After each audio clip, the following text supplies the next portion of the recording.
Hey guys, just wanted to share a quick thought, something that I actually had a really good discussion with a good buddy of mine, and something that I learned a long time ago, and that is prioritization. Basically talked with somebody about, oh, I don't have time. Well, time to do what? And he's like, well, I don't have time to dry fire, I don't have time to do this. Yes, you do. If you want to make something happen, you will find the time. You will make the time to put it into your schedule. For example, I work night shift. Thankfully, I don't have to go in until a little bit later tonight. Got a little late start. So because my wife and my daughter are winding down, I get to come out and dry fire before I go into work. Better than coffee in my opinion. That being said, sometimes it's okay if you don't have an hour to devote to something. Sometimes it's just about doing the work and doing something. Something is always better than nothing. Okay? Sometimes you may not have an hour to get a full workout in, or 45 minutes to get a full workout in. I don't, especially working night shift. Sometimes I come home, I'm so smoked, and it was a busy night, nursery was popping off, all that good stuff. Well, guess what? I still got to get 15 minutes in something. The same thing with my dry fire. Now, a couple of tips and tricks to make your dry fire a little more meaningful for you if you are very limited on time. Number one, don't use a timer, because even if you use a random timer, most timers it'll go off anywhere from 2 to 5 seconds. Well, guess what? Over time that adds up. That 2 to 5 seconds can easily be anywhere from 10 to 30 repetitions if you're not using that random par timer. Number two, set an interval timer. There are a ton of great apps out there that are for free that I use even in my workouts. Well, guess what? Dry fire is a workout. There is no reason that you cannot download those various apps, and there's all kinds of them out there, guys. Just find one that you like. I'm not advocating one in particular. Set an interval timer. So for example, if I just want to work on my draws, all I'm going to do on that interval timer, say I want to work on it for 2 minutes. Set the interval timer for 2 minutes. Maybe give myself a roughly 10-second break, maybe.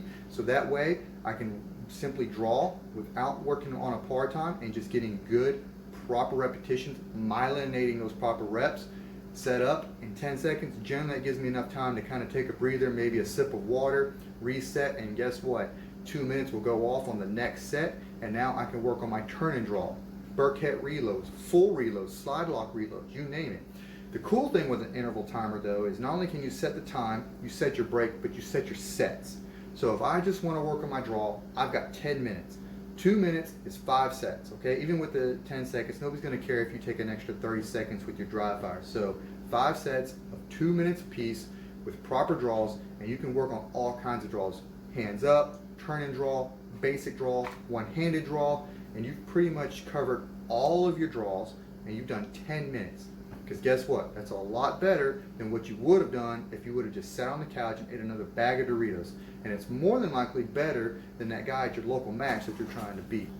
Another thing that you can do is, if you don't want to download an app or use an app or anything like that, is simply use your phone's timer. Every smartphone nowadays has a stopwatch feature or something like that, where it's got an alarm, stopwatch, all that good stuff. Let's be honest, we all use our phones as our alarms now. Flip it over to the timer feature, set it to 2, 3 minutes, 5 minutes, whatever you are used to or whatever you have time for. Hit the start button and work on the skills that you want to work on. What I generally do, again, is I usually break it up anywhere from 2 to 4 minutes, because my wrist and hands really start to get tired.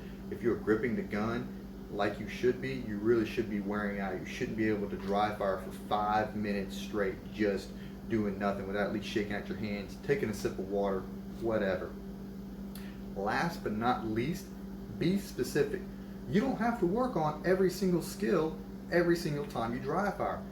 I don't squat on the same day that I deadlift for the most part. Why? Because they're two separate skills, not just movements for me.